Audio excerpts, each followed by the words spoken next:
ডানহাত brigadier মিথ্যা গণহত্যাকারী fascist রেজিমের সবচেয়ে কুখ্যাত অফিসারদের একজন। তিনি এসএসএফ এর গোয়েন্দা শাখার পরিচালক ছিলেন। বরখাস্ত লেফটেন্যান্ট জেনারেল মুজিবকে বাংলাদেশে শেখ হাসিনার পর র এর অন্যতম বড় এজেন্ট মনে করা হয়, কিন্তু যাদের মাধ্যমে র এজেন্ট কাজগুলো করত সে চোখের আড়ালেই রয়ে গিয়েছে। এই ব্রিগেডিয়ার মিফতাহি ছিল খুনি মুজিবের ডানহাত এবং ঢাকার অন্যতম গুরুত্বপূর্ণ র এজেন্ট। বাকশালী স্বৈরশাসক বঙ্গবন্ধুকে হত্যা করে জাতিকে অভিশাপ থেকে মুক্ত করা বীর মেজর বজলুল হুদাকে গ্রেফতার করতে সবচেয়ে বড় ভূমিকা পালন করেছে এই মিফতা। ডিজিএফআই এর একজন সিনিয়র অফিসার নাম প্রকাশ না করার শর্তে বলেছেন, মেজর বজলুল হুদা তখন ভারতে অবস্থান করছিলেন।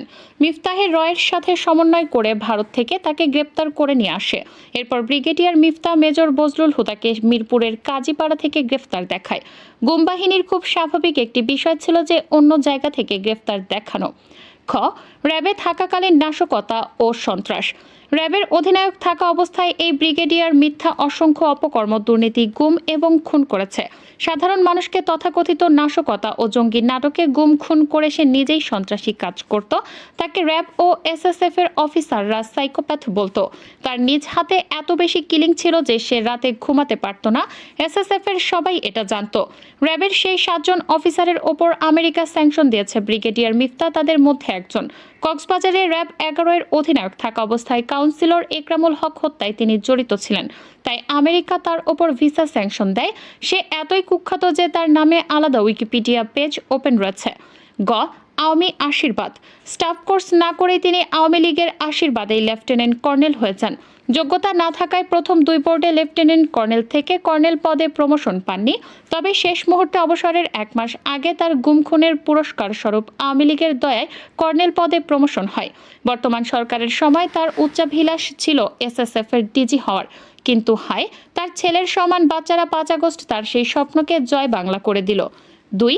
BA 5150 brigadier general Mohammad Saifullah 81 পদাতিক ব্রিগেড সাভার সেনানিবাস। ক. নজরানা। রংপুরে অধিনায়ক থাকা অবস্থায় তিনি বড় বড় জেনারেলদেরকে ট্রাক ভর্তি করে লিচু, আম ইত্যাদি নজরানা পাঠাতেন, যা সম্পূর্ণ সরকারি টাকায় তিনি কিনতেন। এদের মধ্যে রয়েছে পিজিআর, এসএসএফ, এনএসআই, ডিজিএফআই ইত্যাদি গুরুত্বপূর্ণ সংস্থার কমান্ড্যান্ট বৃন্দ, সেনা সদরের জেনারেল বৃন্দ, এমনকি বঙ্গভবন ও গণভবন ইত্যাদি। সরকারি টাকায় নজরানা বা উপঢৌকন পাঠিয়ে এভাবেই তিনি সিনিয়র অফিসারগণ এবং আওয়ামী লীগের সুনজরে এসেছিলেন। খ. মুক্তিযোদ্ধা পরিচয় ও খুনি হাসিনার আস্থা অর্জন। বাবার মুক্তিযোদ্ধার পরিচয় বিক্রি করে ব্রিগেডিয়ার সাইফুল্লাহ আওয়ামী লীগের আস্থাভাজন হয়েছিলেন।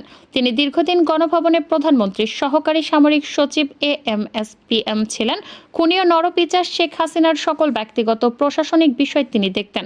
অত্যন্ত আশ্চর্যের বিষয় হচ্ছে, শেখ হাসিনার এত কাছের ব্যক্তি হয়েও সাভারের ব্রিগেড কমান্ডার হিসেবে তিনি এখনো বহাল তবিয়তে আছেন।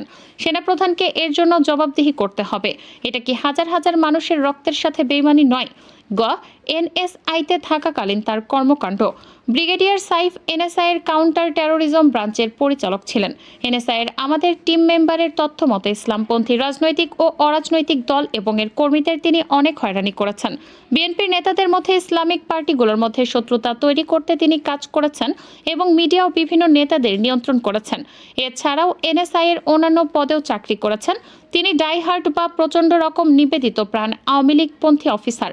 এই কথা তিনি প্রায় তার কলিগ কিংবা সিনিয়র অফিসারদের সামনে বলতেন আওয়ামী লীগের কাছে তার গ্রহণযোগ্যতা বাড়ানোর জন্য। 2018 সালের নৈশ ভোটের নির্বাচনে রংপুরের এনএসআই ব্রাঞ্চে থাকাকালীন তিনি আওয়ামী লীগকে জিতিয়ে দেওয়ার জন্য বৈধ অবৈধ সকল উপায় অবলম্বন করেন। ঘ. ইসলাম বিদ্বেষ। ব্রিগেডিয়ার সাইফুল্লাহ একজন কট্টর ইসলাম বিদ্বেষী ও দাড়ি বিদ্বেষী অফিসার। রংপুরে ইউনিট অধিনায়ক থাকা অবস্থায় তিনি সৈনিকদের সহজে দাড়ি রাখার অনুমতি দিতেন না। যেসব সৈনিক দাড়ি রাখত তাদের তিনি প্রমোশন দিতেন না বা বিভিন্নভাবে তাদের ধরাধরি ও ক্ষতি করার চেষ্টা করতেন। এছাড়াও টাকনুর ওপরে কাপড় পরাকে তিনি জঙ্গিবাদ ও গোঁড়ামি মনে করতেন। এ ধরনের অফিসারদের কারণেই বাংলাদেশ সেনাবাহিনীতে কাঠামোগত ইসলাম বিদ্বেষ তৈরি হয়েছে।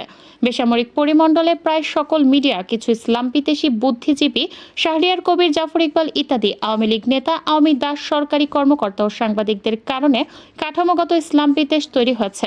আর বাংলাদেশ সেনাবাহিনীতে ব্রিগেডিয়ার সাইফুল্লাহের মতো মাদারবোর্ডরা ইসলাম বিদ্বেষের ঝান্ডা উড়িয়ে রেখেছেন। এক হাতে তারা ইসলাম বিদ্বেষের ঝান্ডা এবং আরেক হাতে তারা আওয়ামী লীগের ঝান্ডা ধরে রেখেছেন। ফাহাম আব্দুল সালাম ভাইয়ের ভাষায় ডেসপিকেবল মাদারবোর্ড। ও ছাত্র আন্দোলনের চরম বিরোধিতা।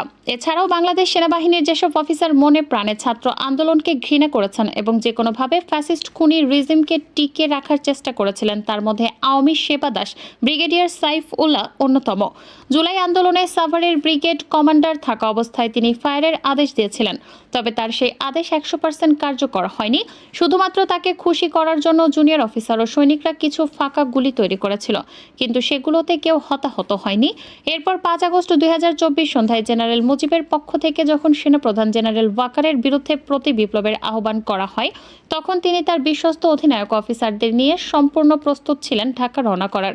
কিন্তু পর্যাপ্ত সংখ্যক জুনিয়র অফিসার আওয়ামী লীগের পক্ষে না থাকায় এবং খুব দ্রুত পরিস্থিতি পরিবর্তনের কারণে তিনি ঢাকায় আসতে পারেননি। 46 পদাতিক ব্রিগেড কমান্ডার খুনি ইমরানের বিরুদ্ধে ব্যবস্থা নেওয়া হলেও আওয়ামী সেবা দাস সাইফ উল্লাহ এর বিরুদ্ধে ব্যবস্থা নেওয়া হয়নি। 3 ব্রিগেডিয়ার মিফতা এবং সাইফের মতো এইসব জেনারেলরা হলো গাদ্দার। এরা শুরু